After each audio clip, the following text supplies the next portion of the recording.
Hello, my name is Faye Faith, and I'm blessed to be here and share my story with you all, writing two chapters in my grandmother's book.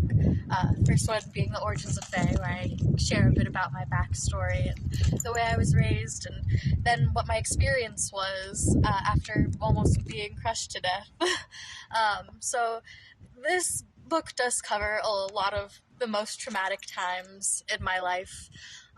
And I was only 17 when everything first happened. But I've learned a lot since then, and hopefully can share some knowledge and strength with the general public.